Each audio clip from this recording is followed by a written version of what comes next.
आपल्याबरोबर ACP Deepak Deshmukh sir आहेत. Sir, भिवंडीमध्ये आजचं वातावरण कसं आहे? पोलिसांची सुरक्षा व्यवस्था कशी आहे? वातावरण एकदम छान आहे. आम्ही पूर्ण पोलीस दल सक्षम आहोत आणि सगळी तयारी आमची बंदोबस्ताची आहे. आम्ही नेहमीप्रमाणेच करतोय आणि पूर्ण तयारी आम्ही ठेवलेली आहे. कायदा व सुव्यवस्था राखण्यासाठी आम्ही पूर्ण तयारीनिशी आहोत. कितीची फौज आज आहे? एसआरपीएफ देखील बोलवण्यात आलेली आहे का? नाही, काल गणपती विसर्जन होतं शेवट दिवसाचं, त्यामुळे फोर्स होता आणि आज जे आहे थोडंसं वाढलेलं आहे. त्यामुळे सर्व फोर्स आम्ही आजच्या प्रोसिजन लावणार आहे. मोठी प्रोसिजन असते भिवंडीतली, साला प्रत्येक वर्षी असते. त्याप्रमाणे आम्ही त्या रूटवरती सगळ्या गोष्टी करत आहोत. कालचा जो प्रकार घडला त्यामध्ये काही पोलिसांनी लाठीचार्ज केला, त्यामुळे लोक नाराज आहेत. त्यांचं असं म्हणणं की पोलिसांनी आम्हाला बघितलं आणि लाठीचार्ज केला.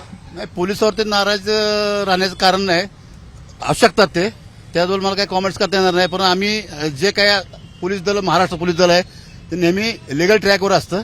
कुठल्याही इलिगल ऍक्टिव्हिटी आमच्याकडे होणार नाहीत ही आम्ही नेहमी काळजी घेत असतो. त्यामुळे असं काय नाहीये.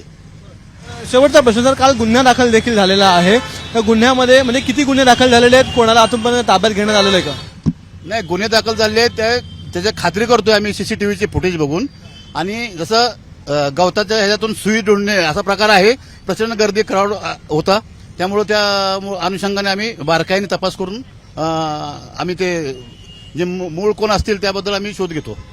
तर देखील ठिकाणी 2-3 ठिकाणी देखील अशा घटना आल्या, तिकडचे देखील गुन्हे दाखल झालेत का? नाही, दुसरीकडचे माझ्या डिव्हिजनमध्ये काय असं सांगत नाही मी, नाही सांगता येणार मला.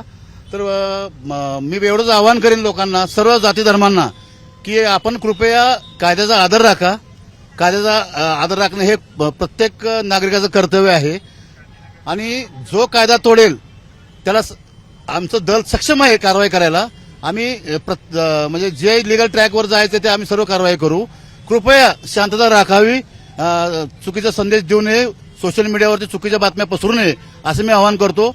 आणि तिथल्या तिथं तुम्हाला वाटलं कसं काय एखादा मेसेज येतो तर कृपया आमच्या अधिकारी कर्मचाऱ्यांना सांगावा, आम्हाला सुद्धा सांगावा, आम्ही त्याचे निरसन करू. परंतु कृपया तो मेसेज चुकीचा फॉरवर्ड करू नका, कारण सोशल मीडियावरून फॉरवर्ड होण्यामुळे बऱ्याच गोष्टी घडत असतात आणि त्यामुळे समाजालाच नुकसान होतं. तर त्या गोष्टी कृपया टाळाव्यात असं मी सर्वांना आवाहन करतो. आणि शांतता राखावी. आणि सर्व धर्म समभाव आहे, भारत देश आहे, हो सर्व जाती धर्मांना मानणारा आहे. त्यामुळे कृपया आपण असं जातीमध्ये हे फरक न करता आपण सर्व लोकांना सहकार्य करावं आणि प्रशासनाला, पोलीस प्रशासनाला सहकार्य करावं आणि कायदे पाळावेत असं मी नम्रपणे आवाहन करतो. धन्यवाद. असं आमच्याशी बातचीत केल्याबद्दल. तर दीपक देशमुख सर जे एसीपी आहेत त्यांनी सगळ्यांना आवाहन केलंय की शांतता बाळगा. हा सण उत्सवाचा संपूर्ण माहोल आहे, वातावरण आहे, त्याला बिघडवू नका. कोणत्याही प्रकारच्या सोशल मीडियावर आलेल्या मेसेजवर विश्वास ठेवू नका. पोलिसांची खातरजमा करा आणि मगच अशा मेसेज जे आहे त्याच्यावर विश्वास ठेवा. त्यामुळे सोशल मीडियाचा वापर कमी करून शांतता राखण्याचं आवाहन हे ठाणे पोलिसांनी, भिवंडी पोलिसांनी सगळ्या नागरिकांना केलेलं आहे. कॅमेरामन इरफान शेखसह अक्षय भाटकर, एबीपी माझा, भिवंडी. एबीपी माझा, उघडा डोळे बघा नीट.